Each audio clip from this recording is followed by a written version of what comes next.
We will continue and we will try to complete the other parts of Plato which are there. So आज प्लेटो की जो चर्चा हम लोग करेंगे वो करेंगे उसकी एक बहुत इंपॉर्टेंट थ्योरी जिसको हम कहते हैं थ्योरी ऑफ जस्टिस को लेके। Now before we come to the theory of justice of Plato, one thing has to be very clear to all of you. Justice जो हम लोग मॉडर्न सेंस में आज कहते हैं, that justice was not something that Plato visualised. Plato के हिसाब से justice was a very different concept. So that is why people have difficulty in understanding what Plato said with respect to justice. उसका reason क्या है? जैसा मैंने आप सभी को बोला कि प्लेटो जिस तरीके से जस्टिस को एक्सप्लेन कर रहा है उस तरीके से हम मॉडर्न डे में जस्टिस को नहीं देखते, और मॉडर्न डे का जो जस्टिस है वो जस्टिस जो है वो प्लेटो के जस्टिस से डिफरेंट है। अब दोनों में फर्क क्या है वो चीज देख लेते हैं यहाँ पर उसको समझने के लिए हमें प्लेटो ने थ्योरी ऑफ जस्टिस के तरीके तक अप यहाँ पर अचीव कैसे किया, अराइव कैसे किया, वो समझने की आवश्यकता है। तो हुआ क्या देखो, प्लेटो ने एक चर्चा की थी जिसके बारे में हम ब्रीफली पहले भी कंसेप्चुअल आउटलाइन में बात कर चुके हैं। वो चर्चा ये थी कि प्लेटो ने बोला था एक कॉन्सेप्ट कॉल्ड दी ट्राइपर्टाइट सोल। आप सभी को याद होगा। ट्राइपर्टाइट सोल का मतलब ये है कि प्लेटो ने बोला था कि जो इंसान का सोल होता है उसके अंदर थ्री बेसिकली एलिमेंट्स होते हैं, थ्री पार्ट्स होते हैं, जिसमें से बेसिकली पहला पार्ट यहाँ पर होता है रीजन का, दूसरा पार्ट यहाँ पर होता है स्पिरिट का, और तीसरा पार्ट यहाँ पर होता है एपेटाइट का। ठीक है, ये प्लेटो ने पहले ही बोला था। अच्छा, अब एक चीज बड़ी इंपॉर्टेंट देखो। Plato said a very important thing. He said that these three parts, ये जो ट्राइपर्टाइट जिसको हम कहते हैं three parts, these three parts were basically like a chariot pulled by two horses, horse one, horse two. तो what did Plato say कि भाई you have to visualise a chariot. देखो एक चीज आपको यहाँ पर बहुत इंपॉर्टेंट समझनी है प्लेटो के बारे में बेटा, और अभी तक शायद आपको ये चीज क्लियर भी होगी कि Plato is one of the rare thinkers that we will come across who uses a lot of analogies, who uses a lot of imagery to communicate his ideas. और ये प्लेटो को लेके बड़ा डिस्टिंक्ट है because Plato's own disciple, his own student Aristotle जो है वो ये प्रकार की चर्चाएं नहीं करता, इस प्रकार की इमेजरीज और एनालिसिस की। अच्छा, दूसरी बात क्या है कि प्लेटो जब हम कहते हैं कि वो इमेजरी की प्रयोग करता है तो वो बेसिकली क्या करने की कोशिश कर रहा है कि वो आपको चाहता है कि आप यहाँ पर चीजों को जो है बेसिकली विजुअलाइज करो। What do? You try to visualize things. अब देखो यहाँ पर ट्राइपर्टाइट सोल में प्लेटो आपको क्या कहने की कोशिश कर रहा है, वो कह रहा है कि आप विजुअलाइज करो कि आपके सोल के अंदर एक चैरियट है, यानी कि एक बेसिकली चैरियट चल रहा है जिसको कौन खींच रहा है? दो घोड़े खींच रहे हैं। तो चैरियट यहां पर क्या है? It is the reason. Which are the other two horses? Spirit, appetite. So these are two horses, there is one chariot. What is the chariot here? Chariot here is basically the are primarily reason. अच्छा, अब क्या है यहाँ पर प्लेटो ये कहता है कि देखो भाई, किसी भी सोल के अंदर जब रीजन की हम बात करते हैं तो व्हाट इज रीजन? रीजन वो कहता है is basically your thinking part. It is your thinking part. यानी कि रीजन क्या करता है sir? Reason calculates, reason plans. So reason is not only your thinking part, reason is that part in your soul which Plato says is basically calculating, planning. और वो क्या calculate कर रहा है, क्या प्लान कर रहा है? It is calculating and planning कि what is basically good for you. तो उसका ऑब्जेक्टिव क्या है? ये जानने का कि आपके लिए गुड क्या है, अच्छा क्या है। अच्छा, अब how will it identify what is good for you? जब आप when you are dominated by reason, तो प्लेटो कहता है कि at that time what happens is कि primarily when you are dominated by reason you basically focus on truth and wisdom। अब देखो ये एक बड़ी इंपॉर्टेंट चीज है। प्लेटो कह रहा है कि भाई there is a person, that person will have a soul. In that soul if reason dominates, यानी कि अगर किसी बंदे के सोल में रीजन डोमिनेट कर रहा है तो रीजन इसलिए डोमिनेट कर रहा है क्योंकि उसके दिमाग में एक प्लानिंग चल रही है। प्लानिंग क्या चल रही है? ये नहीं कि पति को धक्का कैसे मारना है बेसिकली पड़ी पे ले जाके, सिया की तरह। प्लानिंग ये चल रही है कि what is good for the society, what is good for people. So how will you plan what is good for the people? To plan what is good for the people, प्लेटो कहता है कि वो इसलिए गुड का plan कर पाएगा क्योंकि वो रीजन को डोमिनेट कर रहा है, और रीजन उन्हीं में डोमिनेट होता है जिनके अंदर ट्रुथ होता है, जिनके अंदर विजडम होता है। आप चीज को समझ रहे हो? If truth and wisdom are part of your personality, reason will dominate. अगर आपका रीजन डोमिनेट कर रहा है, वो इसलिए कर रहा है क्योंकि आपके अंदर ट्रूथ और विजडम है, और ट्रूथ और विजडम होने की वजह से आप रीजन को डोमिनेट कर रहे हो। अच्छा, जब ट्रूथ होगा, विजडम होगा, तो रीजन डोमिनेट करेगा। यदि रीजन डोमिनेट करेगा मतलब ट्रूथ और विजडम है।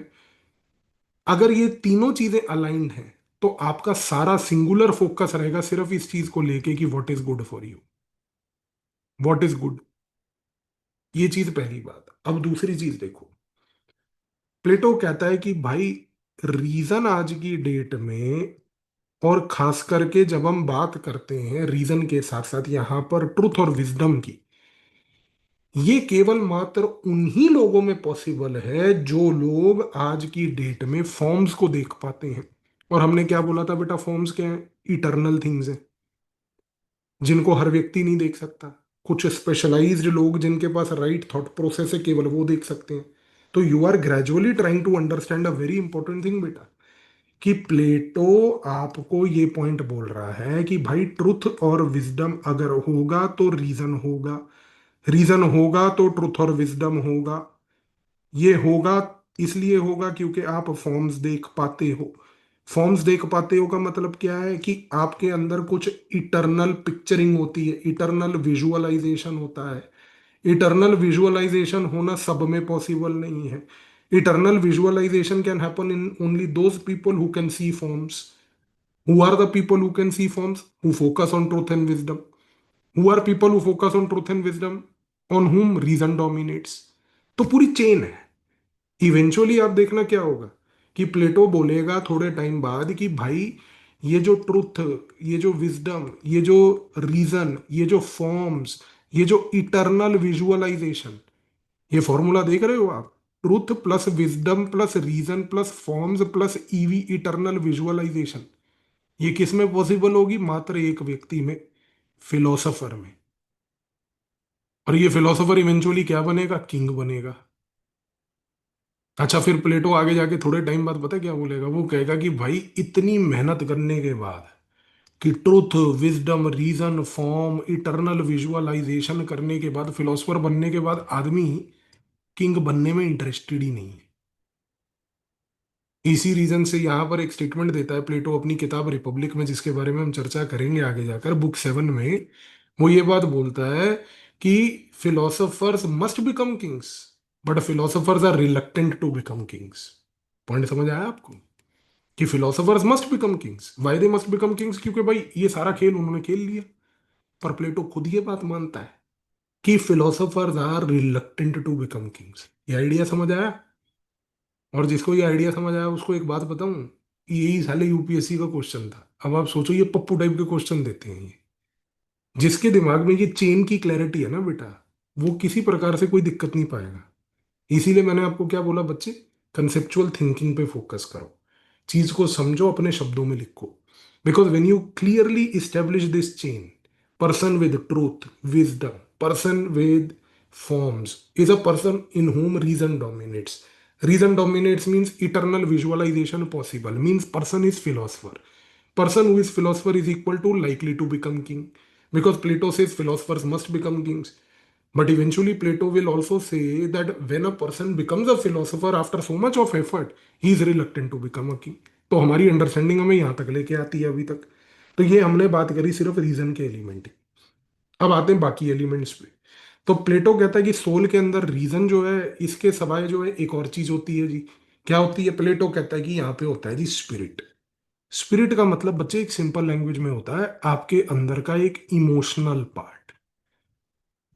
इमोशनल पार्ट, ये वो पार्ट होता है कि जिसमें आप एंग्री हो जाते हो अगर आपकी कोई इंसल्ट करे। आप जो है बेसिकली, अगर आप हैप्पी हो जाते हो अगर आपको कोई रिकग्निशन दे। अगर आपको कोई रिकग्निशन दे, तो ये वो पार्ट है आपके सोल के अंदर का जो कंपटीशन को बहुत अग्रेसिवली और पॉजिटिवली देखता है कि मैं दूसरे से आगे कैसे निकल के भागूं। ये वो पार्ट है जो आपके अंदर की विक्ट्री देखता है कि मुझे लाइफ में विक्टोरियस बनना है, एम्बिशियस बनना है, मेरे को चीजें अचीव करनी है। तो ये वो पार्ट है आपके बॉडी का, आपके सोल का, जो बेसिकली आपको एक अर्ज देता है।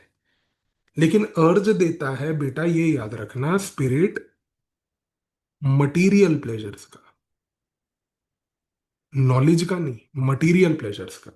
क्योंकि जो भी आदमी प्लेटो के मुताबिक इन चीजों में व्यस्त है, इमोशंस को लेके, कि भाई आपके सामने आपको कोई मिल गया और उसने आपकी 2 मिनट के लिए कोई तारीफ कर दी, तो भाई आप एकदम क्लाउड नाइन पे आ गए कि देखो हमारी कितनी इज्जत है। किसी ने आपकी इंसल्ट कर दी तो आपने बुरा मान लिया, ऐसे मान लिया कि भाई आप उसके बाद लेट के रोने लग गए 3 दिन। तो बेटा ये जो सोल के अंदर की प्रॉब्लम है ना, दिस मीन्स कि you have been dominant by basically spirit. तो ये चीज आपको बेसिकली यहां पर याद रखनी है। तो प्लेटो कहता है कि भाई कुछ सोल्स के अंदर ये स्पिरिट भी होता है। अब आती है तीसरी चीज, प्लेटो कहता है कि सबसे डेंजरस तो है भाई एपेटाइट। एपेटाइट का मतलब यहां पर ये है कि प्लेटो कहता है कि ये एक डिजायर का पार्ट है। डिजायर का पार्ट ये है कि मतलब ये बेसिकली क्या डिजायर करता है, ये डिजायर करता है फूड, ये डिजायर करता है बेसिकली ड्रिंक, ये डिजायर करता है सेक्स, ये डिजायर करता है मनी, ये डिजायर करता है कंफर्ट। तो प्लेटो कहता है कि भाई अगर स्पिरिट एक प्रकार का मटीरियल प्लेजर था जो हमने अभी बोला, तो प्लेटो कहता है कि भाई एपेटाइट तो लोअर लेवल का मटीरियल प्लेजर है, सस्ते नशे। कि भाई आदमी जो है food drink sex money comfort से इंस्पायर्ड है लाइफ में, और इन्हीं चीजों को लेके वो कहता है कि ये स्ट्राइव करता है। तो प्लेटो कह रहा है कि a man who keeps on striving only for appetite is an imbalanced person. Man who is only striving for spirit is an imbalanced person. Such people will never be good for society.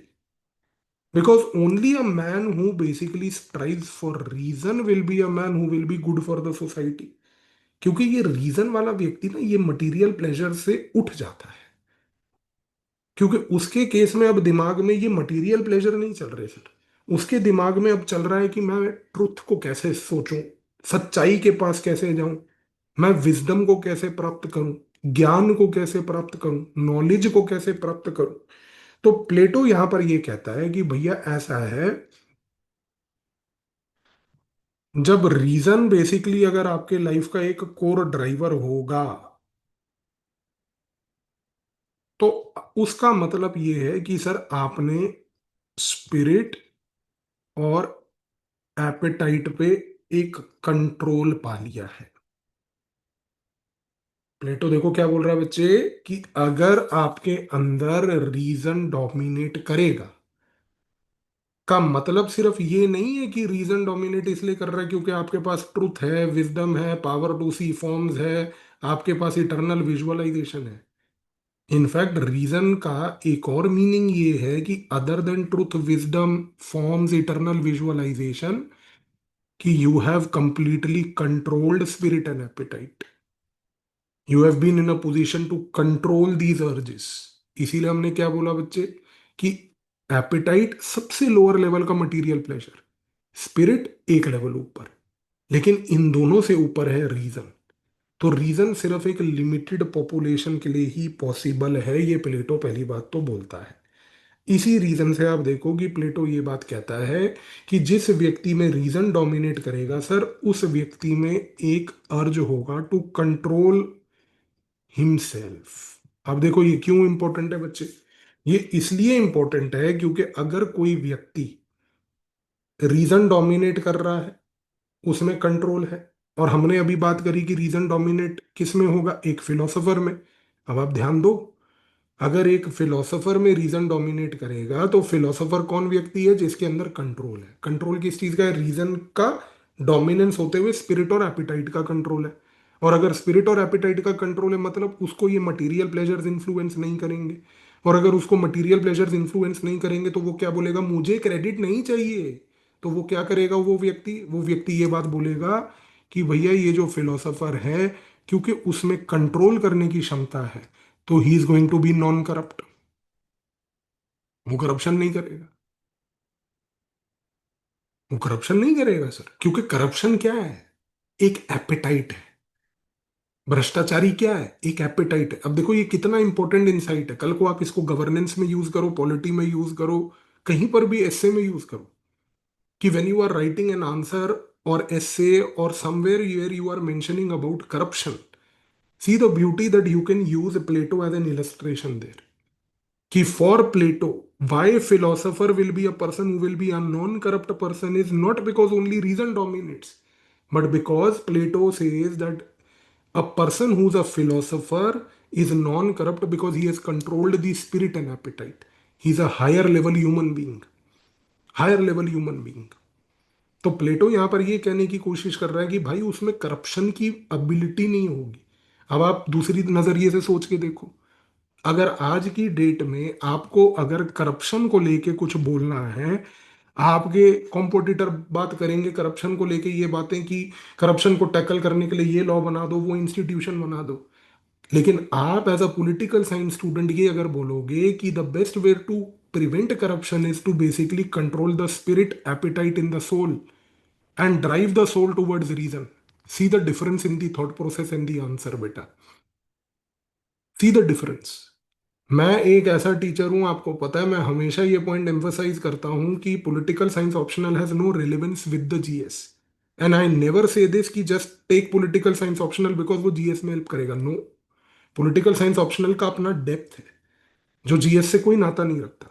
लेकिन political science optional में ऐसे ideas हैं जो GS में आपके answers को enrich कर सकते हैं, बट प्रोवाइडेड ये एबिलिटी एनरिचमेंट की आनी चाहिए।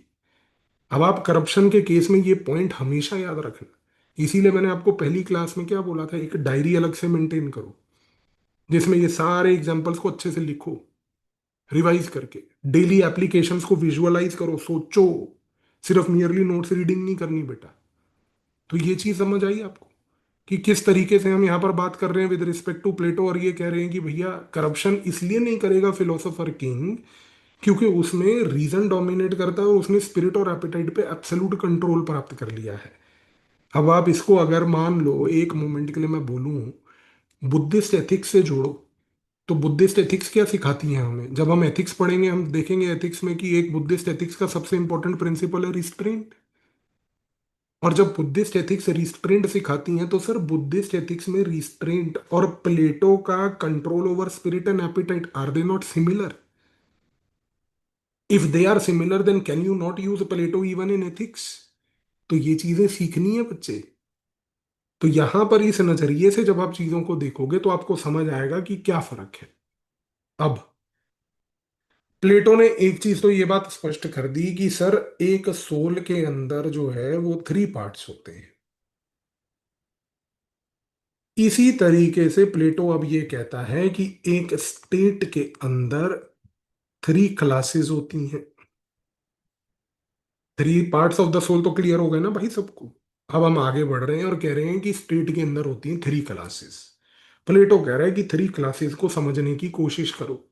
कौन सी थ्री क्लासेस? वो कहता है कि भाई एक क्लास होती है सबसे इंपॉर्टेंट सोसाइटी में, स्टेट मतलब सोसाइटी में, सोसाइटी में एक क्लास होती है रूलर्स की।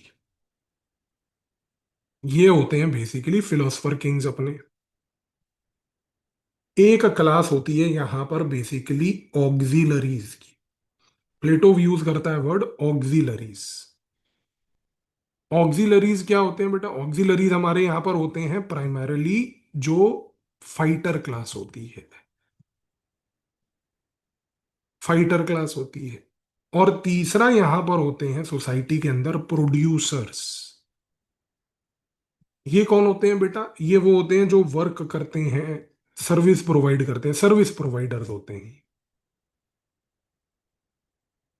अब देखो प्लेटो क्या कह रहा है, वो कहता है कि भाई अगर सोल के अंदर तीन पार्ट्स हैं तो एक स्टेट और सोसाइटी के अंदर भी तीन क्लासेस हैं। उस समय की बात कर रहा है प्लेटो, आज की बात नहीं कर रहा बेटा। तो प्लेटो जिस समय में था, फिर याद रखना पहली क्लास टाइम एंड स्पेस, तो जो टाइम एंड स्पेस है वो प्लेटो का है।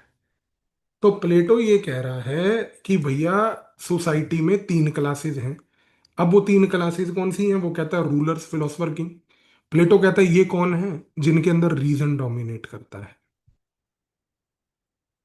फिर प्लेटो कहता है कि अब दूसरी चीज देखो सर, ऑक्सिलरी यानी कि फाइटर क्लास, यानी कि जितने सोल्जर्स हो गए, पुलिस वाले हो गए, वो कहता है कि ये वो लोग हैं जिनमें बेसिकली स्पिरिट डोमिनेट करता है। ये इमोशनल लोग, इनमें स्पिरिट डोमिनेट करता है। ये देश प्रेम, patriotism, these values that we talk about today, these are not values that a man of reason will talk sir. See the importance of Plato. और मैं पेट्रियोटिज्म का वर्ड इसलिए यहां पर मेंशन कर रहा हूं क्योंकि एथिक्स में पेट्रियोटिज्म की चर्चा होती है, और हम पढ़ेंगे एथिक्स में इस साल। क्वेश्चंस आते हैं यूपीएससी में, पेट्रियोटिज्म को इनकलकेट कैसे करवाएं। वहां पे लिखते हैं लोग गधों वाले आंसर, पेट्रियोटिज्म को इनकलकेट करने के लिए जी राष्ट्रगान पे खड़े हो जाओ। अबे मुंह पे चाटा मार अपने। ये आंसर लिखेगा एथिक्स के पेपर में 250 नंबर के, बेवकूफ आदमी। आपको ये आंसर लिखना है sir. Patriotism can not come only if your body is basically designed in this manner, if your soul is designed in this manner, that it focuses on appetite। अब आप सोचो एक मिनट के लिए, हमने एपेटाइट में देखो बच्चे क्या बात करी थी। ये वो लोग हैं जिनको food, drink, sex, money, comfort चाहिए। अब आप एक मिनट के लिए सोच के देखो sir, apply this to India. 95% Indian population today aspires for these things. 95% of the Indian population का एस्पिरेशन ही सिर्फ लाइफ में एपिटाइट है। और सोचो ये कितना बड़ा एथिकल डिलेमा है, एक पैराडॉक्स है, कि हमारी सोसाइटी में डोमिनेट एपिटाइट कर रहा है, और हम बोल रहे हैं सोसाइटी में कि हम कैसे बेसिकली एपिटाइट से इन लोगों को स्पिरिट तक लेके जाएं। पॉइंट समझ आया मेरा? क्योंकि यूपीएससी अगर आपसे ये बात पूछेगी कि भाई सोसाइटी में पेट्रियोटिज्म कैसे इनकलकेट करना है, तो पेट्रियोटिज्म तो कोई रीजन वाला गेम है नहीं बेटा। पेट्रियोटिज्म गेम है स्पिरिट का। If patriotism is a game of the spirit, that means what बच्चे? इट मीन्स दैट स्पिरिट के लिए you have to rise from the appetite to the spirit.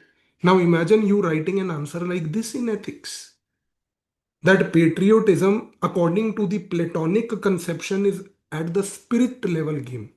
For a population of India which today is dominant at the appetite level, according to the Platonic version, population has to be pushed as per Plato from appetite to the spirit.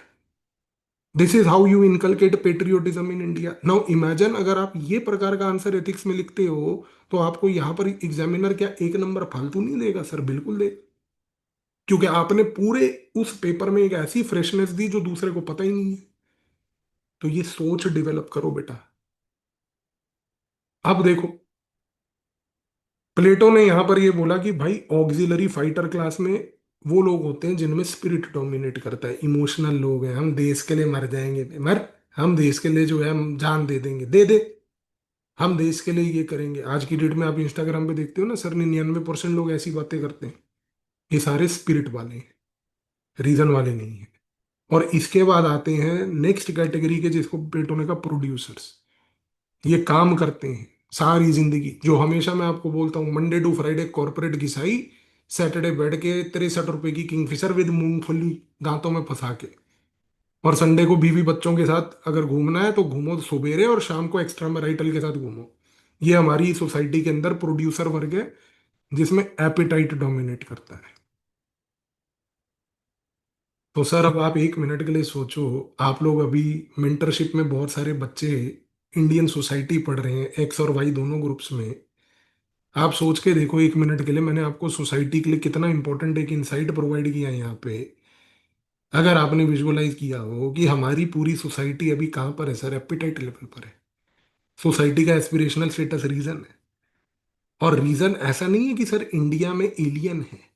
हमारे यहाँ पर वैदिक society, अभी हमने ancient सबने पढ़ लिया है, Vedic society was when reason dominated. And now try to link बेटा, post Vedic society is where spirit dominated. Maurya empire is where spirit dominated. Gupta empire is where spirit plus appetite dominated. Think about it. This is how you build interlinkages. आप बार बार ये कहते हो ना sir हम interlinkage कैसे build करें, सोचने से आएगा बेटा। मैं तो यहाँ क्या है, देखो मैं तो कोई नोट्स लेके बैठा नहीं आपके सामने कि मैंने ये सब चीजें जो बोल रहा हूँ कोई पर्चे पे लिख के रखी हैं। मैं बोल रहा हूँ और ये लिंकेजेस आ रहे हैं। क्यों? क्योंकि दिमाग में एक फ्लेक्सिबिलिटी रखनी है, फ्लूइडिक स्ट्रक्चर रखना है कंटेंट को जोड़ने के लिए। पर ये एबिलिटी तब आएगी बेटा जब दिमाग पे स्ट्रेस डालोगे, सोचने की कोशिश करोगे। बैठे रहने से सोच नहीं आएगी कि कोई किताब मिल जाए, कोई नोट्स मिल जाए, जिसको कोई स्किल सेट मिल जाए कि जिससे हम बेसिकली ये सीख लें। ये स्किल सेट नहीं है बेटा, ये एक इंटरनल विजुअलाइजेशन का प्रोसेस है। अब प्लेटो ने क्या बोला जी? प्लेटो ने यहां पर एक चीज क्लियर कर दी साहब। तीन एलिमेंट्स हैं सोल के, तीन एलिमेंट्स हैं यहां पर सोसाइटी के, स्टेट के। ये चीज बोल दी उसने। अब देखो सबसे बड़ी बात, सबसे बड़ी बात ये है कि प्लेटो ने यहां पर ये जो बात बोली कि तीन एलिमेंट सोल के, तीन एलिमेंट स्टेट के जो हैं, ये अगर तीनों के तीनों इस प्रकार से एग्जिस्ट करेंगे कि यहां पर स्टेट के अंदर हर क्लास का जो व्यक्ति है वो उस क्लास में रह के अपना टास्क करे। आप समझ रहे हो? आप जिस भी क्लास ऑफ द सोसाइटी में हो, आप अगर उसी क्लास में रह के अपना टास्क करोगे तो स्टेट में हार्मनी रहेगी। अब आप एक मिनट के लिए सोचो ना यार, एक फिलोसफर है, एक ऑक्सिलरी है, और यहां पर तीसरा जो है, यहां पर एक प्रोड्यूसर है। प्लेटो कह रहा है सिंपल बात भाई साहब, प्लेटो कह रहा है जी देखो ऐसा है, फिलोसोफर को फोकस फिलोसफी पे ही करना है। और वो तभी कर पाएगा जब वो इंश्योर करेगा कि भाई वो रीजन पे ही गेम खेले। ऑक्सिलरी को फोकस ऑक्सिलरी रहने पे करना है, वो तभी कर पाएगा जब वो स्पिरिट पे गेम खेले।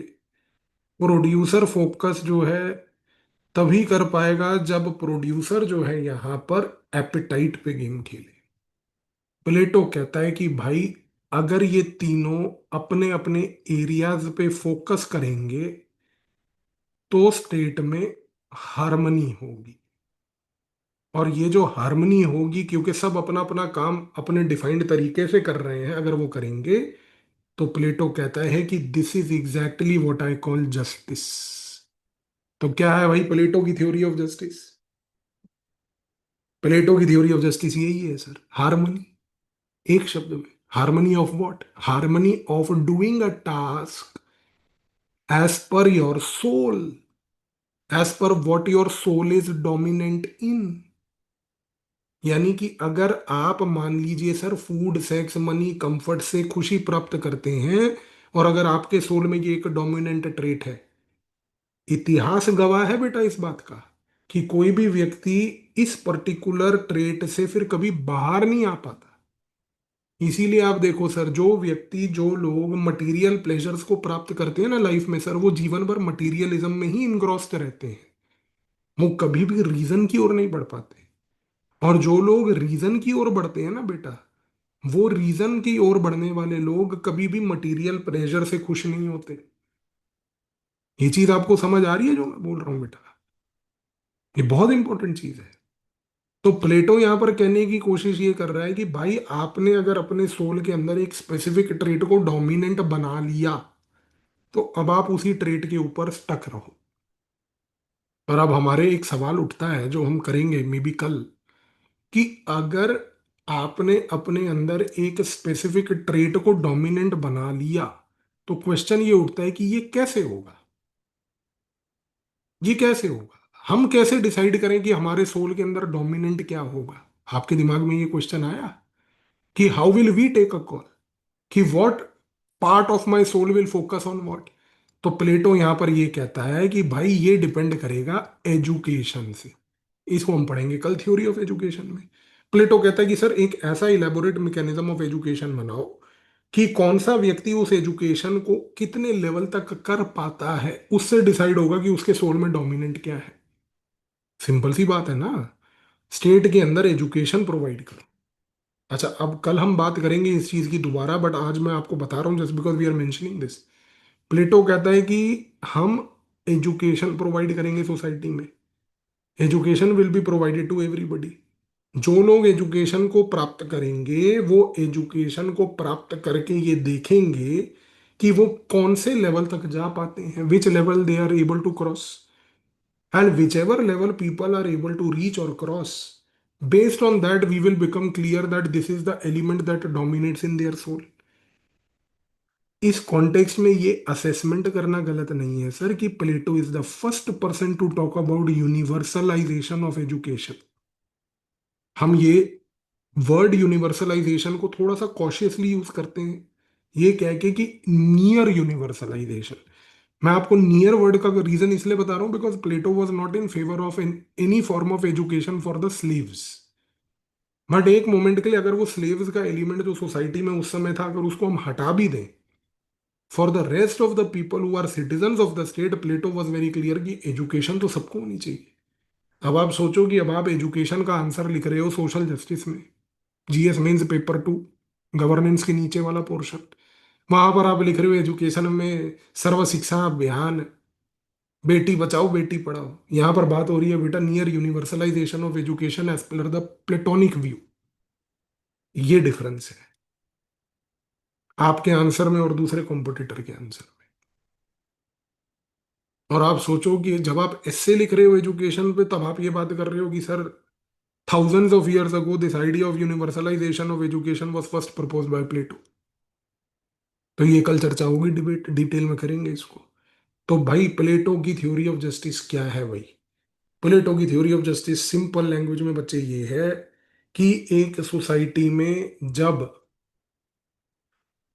सोल और क्लास हार्मनी में आ जाए तो ये है जस्टिस। और सबसे बड़ी बात देखो, ये सोल और क्लास की हार्मनी आएगी बिकॉज ऑफ एजुकेशन, जो हमने अभी ब्रीफली चर्चा करी। इसीलिए मैंने पहले दिन क्या बोला था, प्लेटो की कोई भी थ्योरी ना इंडिविजुअली आइसोलेटेड नहीं है, सारी एक दूसरे से लिंक्ड है। तो ये चीज हमने यहां पर ये बोल ली कि भैया जस्टिस कब होगा सर? जब सोसाइटी और स्टेट के अंदर हर क्लास वही जॉब करेगी जिस जॉब के लिए उसका सोल का वो एलिमेंट डोमिनेट करता है। Is this point clear sir? कि justice means that everybody living in the state only focuses on one thing, which is doing tasks as per whatever element of the soul dominates in them। Simple। And this ensures harmony, this ensures peace। अब देखो sir ये कितना important message है यार। प्लेटो जो कह रहा है अगर आप उसको आज की डेट के इंडिया में अपना के देखो तो आप इसका पॉइंट समझने की कोशिश करो कि सर इंडिया की सोसाइटी में इतना केओस क्यों है। A person who is basically driven by appetite also wants to become emotional and thereby have element of spirit।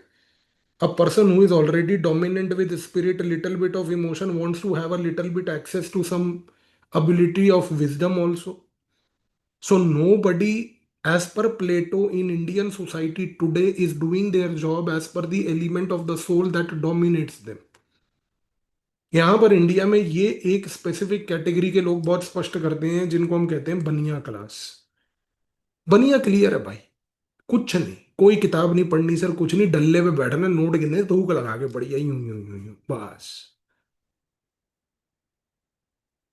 तो ठीक है, लाइफ का फोकस क्लियर है। प्लेटो ये नहीं कहेगा कि बनिया गलत है सर, वो बड़ा खुश होगा बनिया से, क्योंकि वो ये कहेगा कि कम से कम ये बनिया एक ऐसा व्यक्ति है जो कम से कम इतना तो इंश्योर कर रहा है कि भाई जो उसके सोल का एलिमेंट डोमिनेट करता है उसी पे फोकस कर रहा है वो।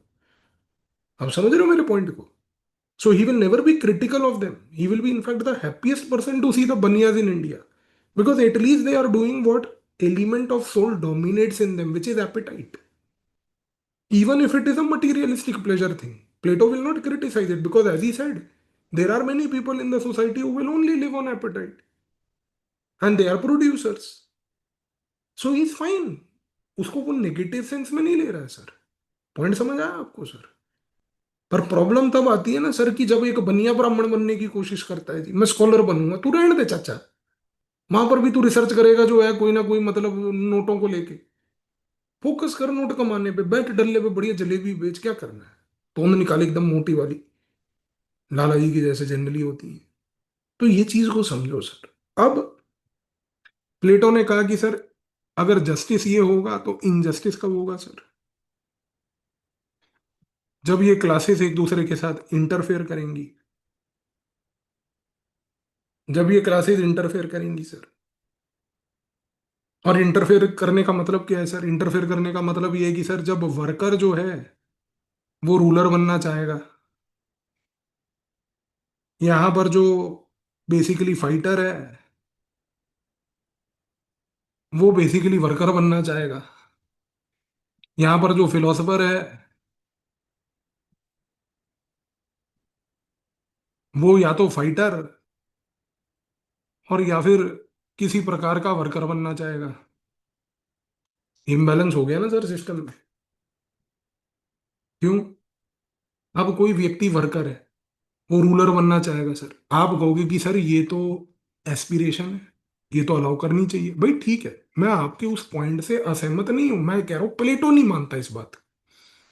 वो जिद्दी है। वो कह रहा है कि भाई वर्कर वर्कर रहे तो ठीक है, रूलर नहीं बनने का। क्योंकि आप रूलर फिर बन के सक्सेसफुल नहीं रह पाओगे। प्लेटो कह रहा है कि जो फाइटर है उसको सिर्फ फाइटिंग स्किल पे फोकस करना चाहिए। अब अगर फाइटर मान लो पैसे कमाने के चक्कर में आ जाए, अब पुलिस वाला रिश्वत ले रहा है sir, what is this?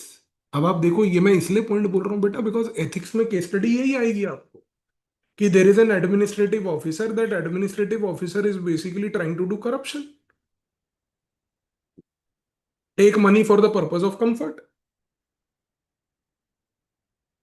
Platonic conception में एडमिनिस्ट्रेटर कहाँ पे आएगा sir? Administrator is not a philosopher sir, administrator is a person who is a spirit वाला person.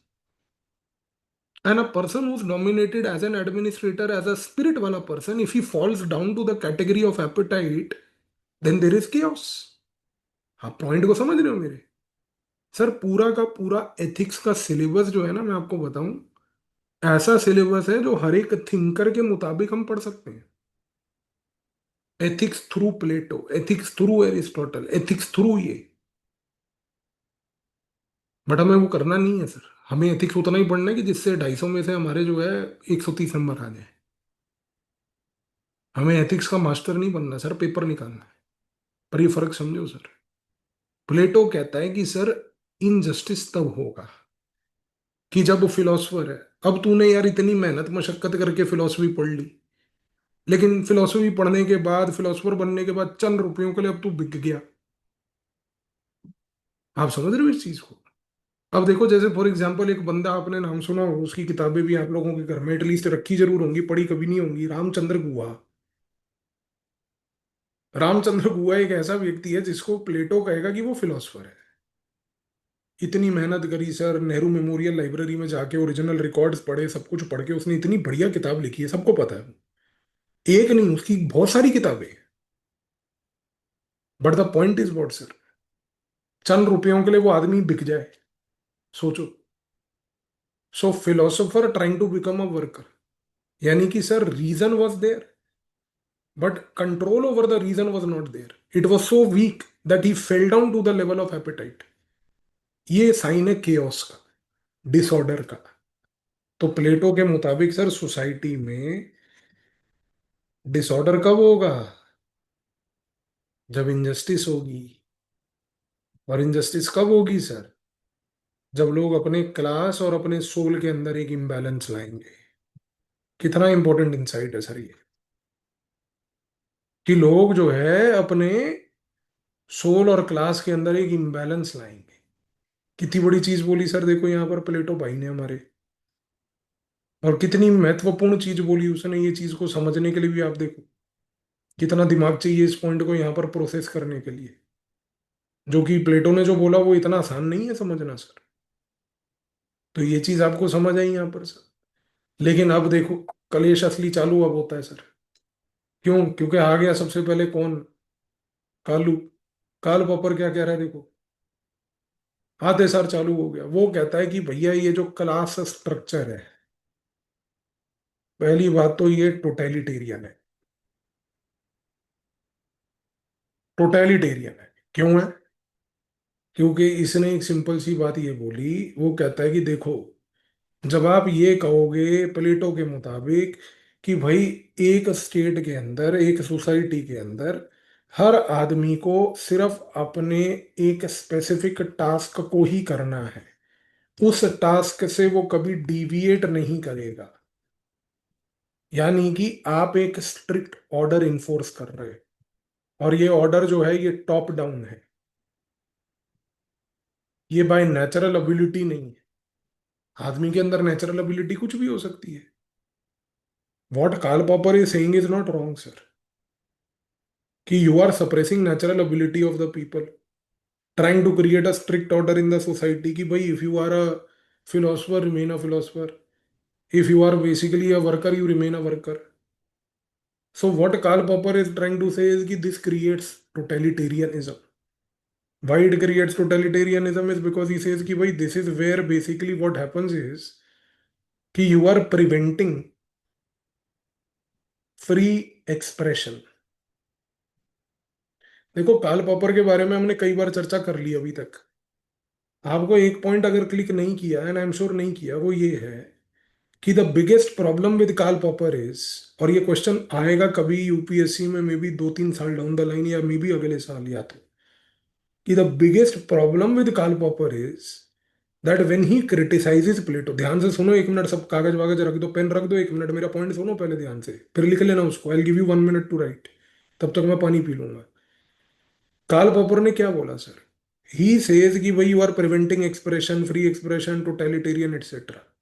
But please understand one thing, biggest problem with Karl Popper is that whenever he is trying to say anything, he is trying to say it in 1950s, and he is trying to apply Platonic ideas and making their relevance in 1950s.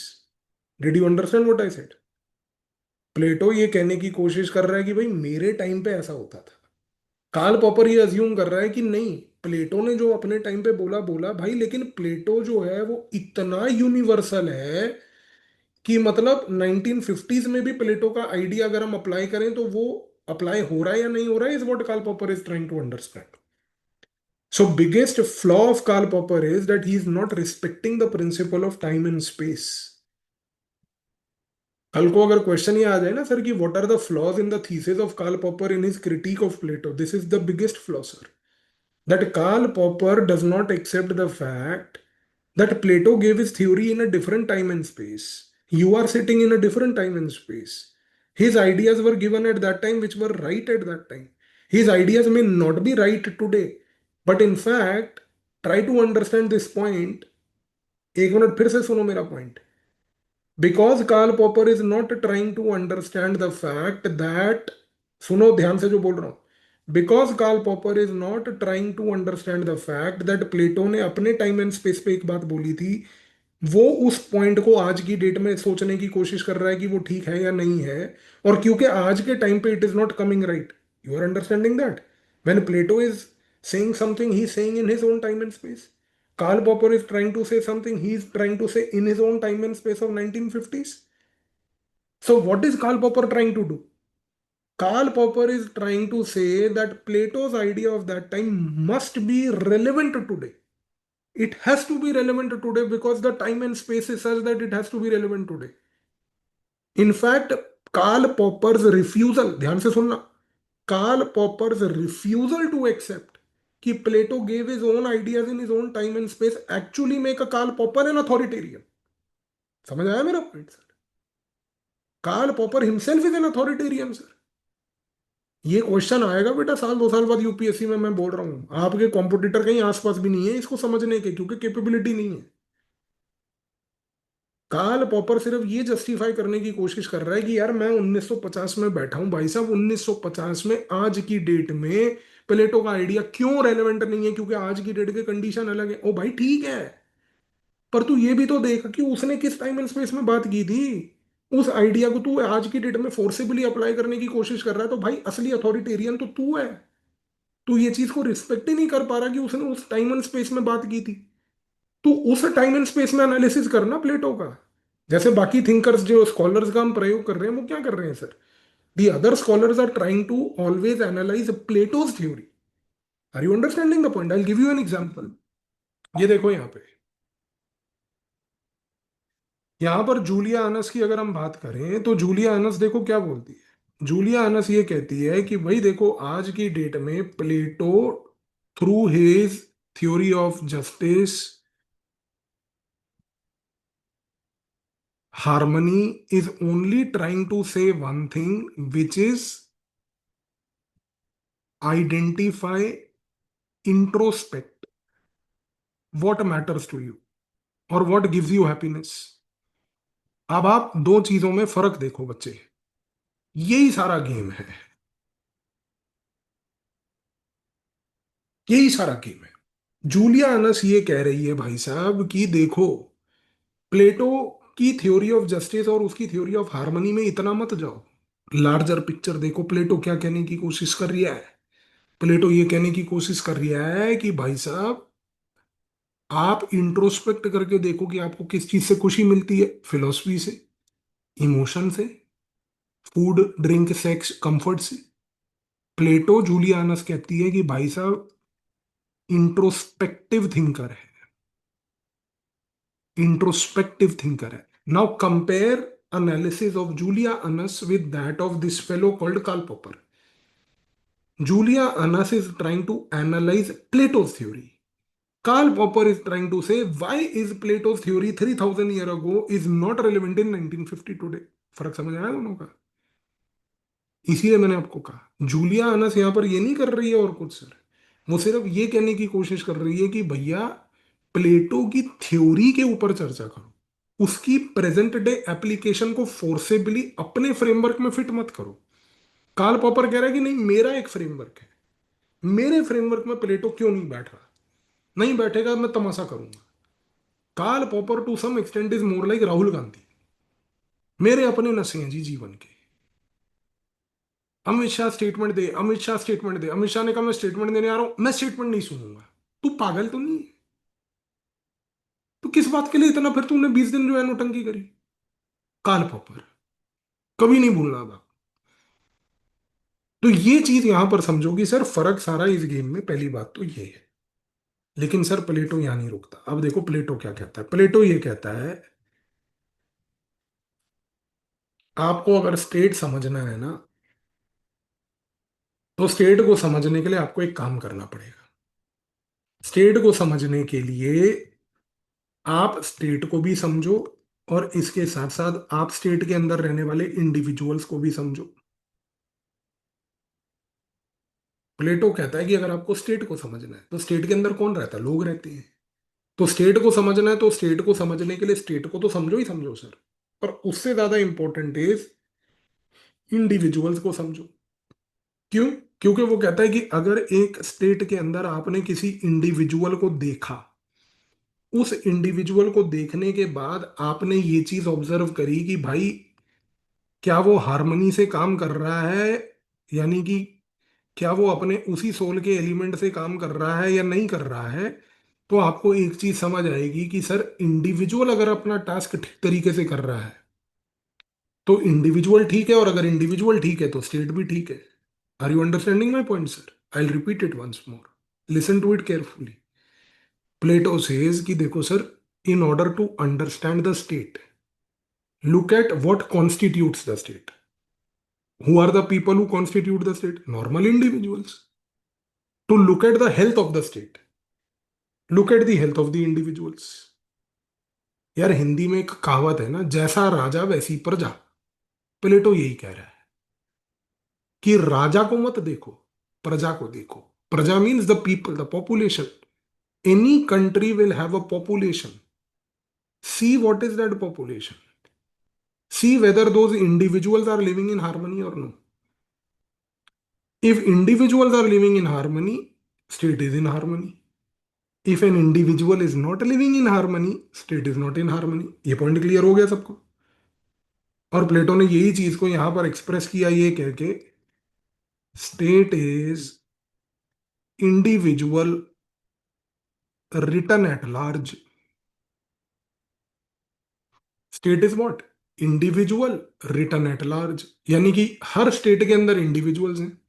जिस प्रकार से individuals का व्यवहार है उसी प्रकार से state का व्यवहार है। Study the individual, you will get the picture of the state. So you don't need to see the state itself, see the individual. Merely looking at the individuals only, you will understand what kind of a state it is. Think about this fact, sir. America के अंदर अगर वो लोग Donald Trump जैसे को elect कर रहे हैं, इसराइल के अंदर अगर नेतन्याहू जैसे व्यक्ति के जेनोसाइड को लोग सपोर्ट कर रहे हैं, तो you can look at the fact कि what kind of individuals are there. और उन इंडिविजुअल्स को देख के ये समझना प्रॉब्लमेटिक नहीं है कि स्टेट कैसा व्यवहार कर रहा है और क्यों कर रहा है। This is relevant even for international relations बेटा। बिकॉज ये जो स्टेटमेंट है ना प्लेटो की, state is individual written at large, this is the most crucial statement of international relation today. क्योंकि इंटरनेशनल रिलेशन में किसी स्टेट की आइडेंटिटी जो है ना बेटा, वो आज की डेट में आइडेंटिटी आप प्लेटोनिक कंसेप्शन से निकाल सकते हो। You can use Plato to see the identity of any state today. How can you see the identity of any state in international relations today through Plato? By merely looking at what kind of individuals constitute a state. इसी reason से प्लेटो ने क्या बोला बेटा, state में harmony तब आएगी जब इंडिविजुअल में हार्मनी आएगी, और अगर इंडिविजुअल में हार्मनी होगी तो स्टेट में हार्मनी होगी। तो घूम फिर के मैंने फिर क्या बोला बच्चे, कनेक्शन है सर, सेम सारा एक लूप है, साइकिल है। State will have harmony only when individuals have harmony. If individuals have harmony, state is in harmony. If individuals and state both have harmony, classic case of state having justice, state के level पर justice. अब आप सोचो एक minute के लिए, इस theory को अप्लाई करो इंडिया के केस में सर, क्या बेड़ा गर्क हुआ पड़ा पूरी सोसाइटी का सर। इंडिविजुअल्स के अंदर कोई हार्मनी नहीं है, हर इंडिविजुअल एक दूसरे के क्लास एस्पिरेशन को क्रिस क्रॉस कर रहा है सर। जैसे यहाँ पर होता है ना सर, सरदारों में हम ऐसे कहते हैं, देखो यहाँ पे लिखो प्रीत, बस इसके साथ अब आप लगा दो कोई भी, हरप्रीत, मनप्रीत, जसप्रीत, कुछ भी लगा दो सर, ये चल रहा है। और यही हमारे सोसाइटी में भी है। सोल वाले व्यक्ति को, जिसमें रीजन डोमिनेट कर रहा है, उसको रोकड़ा कमाना है। जिसको रोकड़ा कमाना है उसको जो है कि भाई मैं इमोशन भी शो कर लूं, जिसको इमोशन शो कर लिया उसको लगता है मैं एक आध कोई फिलोसफी की किताब भी पढ़ लूं। पूरी सोसाइटी में केओस है, इनजस्टिस है। इसी रीजन से आप देखो sir, state is individual return at large. Clear cut example is India sir, state is individual return at large. क्योंकि आज की डेट में इंडिया में क्या समस्या है सर, यही समस्या है। सोसाइटी का एस्पिरेशन ऐसा हो रखा है, एस्पिरेशनल स्टेटस इस प्रकार का बन रखा है कि जो मर्जी आप कर लो। केओस और इनजस्टिस इज एट पीक। और आप जेएनयू चले जाओ, वहां नारे लगते हैं sir, we want justice, we want justice, means there is injustice in the society, that is why you want justice. वो एक अलग चीज है सर, उनके अलग नशे चल रहे हैं जेएनयू वालों के, जिनको आज की डेट में बीजेपी वाले कहेंगे टुकड़े टुकड़े gang. JNU for BJP is टुकड़े टुकड़े gang. So we have JNU here and we have टुकड़े टुकड़े गैंग हियर, टीटीजी। और अभी एक नया मार्केट में एक वायरस आया सर, दिमागी नक्सल। 15 अगस्त को रिलीज हुआ है ये। चैट जीपीटी पे भारत सरकार के लोग बैठ के रिसर्च करते हैं। कोई ऐसे शब्दों का कंसेप्चुअलाइजेशन कीजिए कि जिन शब्दों को मीडिया में लाने से अगले 1 महीना लोग मीडिया में केवल उसी चीज की चर्चा करें। और फिर चैट जीपीटी रिस्पॉन्स देती है, आप बोले दिमागी नक्सल, और फिर दिमागी नक्सल आ जाता है। ये चल रहा है सर सोसाइटी में, state is individual writ at large. इसीलिए आप देखो पी चिदम्बरम ने एकदम से बोला मैं तो दिमागी नक्सल हूं। Individual accepting I am a दिमागी Naxal, state is individual writ at large, चल रहा है सर गेम आपके सामने, आज पेपर में पढ़ा होगा आपने। ये है sir, this is how you have to think Plato's perception in the newspaper today. क्या चल रहा है सोसाइटी आपके सामने है। तो एक चीज क्लियर है सर, प्लेटो ने जो यहाँ पर बात करी, उसने ये बात बोल दी कि सर जस्टिस जो है is more like health. It is when basically there is a healthy body.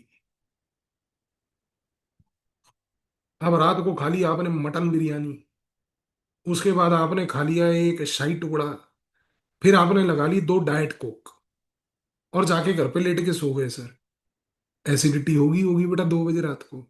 फिर पिएगा इनो, उससे होगा नहीं ठीक। फिर 4-5 बजे उठ के लेगा पुदीन हरा की गोली।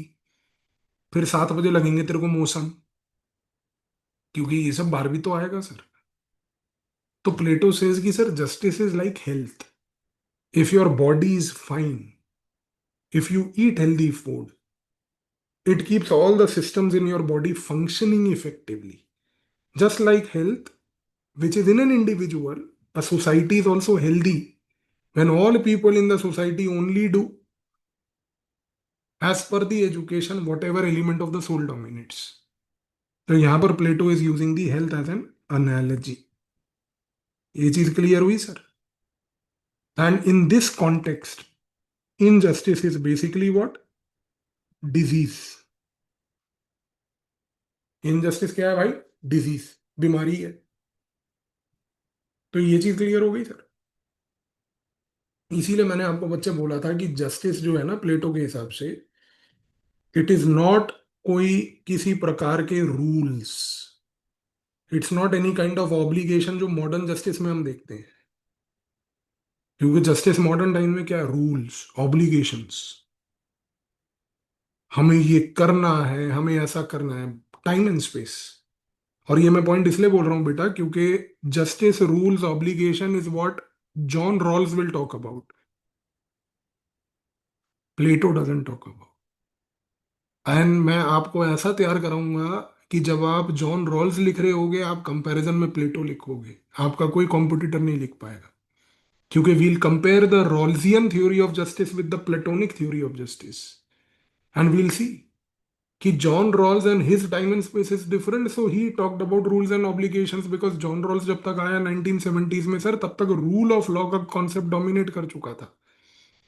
तब तक कॉन्स्टिट्यूशनलिज्म आ चुकी थी, और कॉन्स्टिट्यूशनलिज्म आई थी because of Renaissance plus reformation, जिसकी वजह से स्ट्रॉन्ग मोनार्क्स आए थे। और फिर वो स्ट्रॉन्ग मोनार्क्स की पावर को कंट्रोल करने के लिए आई थी कॉन्स्टिट्यूशन। और वहां पर उस समय हम बात करेंगे बेटा theory of separation of power Montesquieu की। तो हम देखेंगे sir time and space keeps evolving, as the time and space keeps evolving, the concept of justice also changes, conceptualization of justice changes as per the change in the time and space। ये चीज आपको clear हुई जो यहां पर मैंने बोली बेटा? तो प्लेटो ने एक चीज तो स्पष्ट कर दी साहब कि जस्टिस जो है वो किसी भी प्रकार का कोई रूल्स एंड ऑब्लिगेशन नहीं है, वो अलग अलग प्रकार की एनालॉजीज का प्रयोग कर रहा था।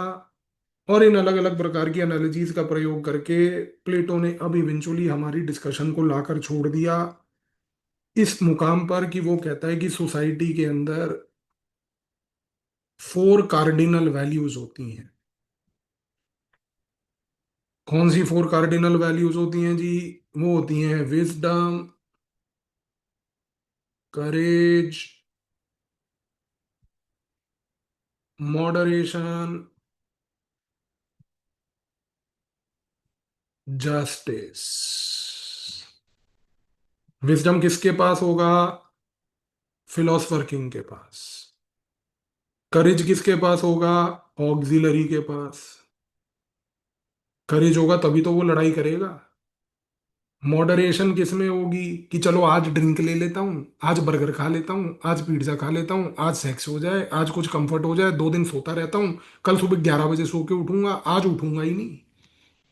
ये होता है एपिटाइट। और इन तीनों चीजों का रिलेशन किससे है? जस्टिस से। तो प्लेटो ने क्या बोला sir? Wisdom, courage, moderation, philosopher king auxiliary appetite, reason, auxiliary appetite, reason spirit appetite भी यही है। ये चीज क्लियर हुई? तो प्लेटो ने यहां पर जो चर्चा करी ये चीज सबको समझ आई सर? अब यहां पर एरिस्टोटल जो है ना अपना अरस्तु, अरस्तु भाई ने एक बड़ा इंपॉर्टेंट काम किया सर। अरस्तु ने कहा कि देखो ऐसा है सर, सिर्फ यहां पर ये जो कार्डिनल वैल्यूज जो प्लेटो ने दी है ना, सिर्फ ये इंपॉर्टेंट नहीं होती, इनके साथ साथ जेनेरोसिटी भी इंपॉर्टेंट होती है, इनके साथ साथ ट्रुथफुलनेस भी इंपॉर्टेंट होती है, इनके साथ साथ सर फ्रेंडलीनेस भी इंपॉर्टेंट होती है। एरिस्टोटल ने तीन नई वैल्यूज दी, और देखो कितनी बड़ी ब्यूटी है सर। जेनेरोसिटी को उठाया किसने? बुद्धिज्म ने, हिंदुइज्म ने, सिखिज्म ने, इस्लाम ने। हर रिलीजन ने जेनेरोसिटी को उठा लिया।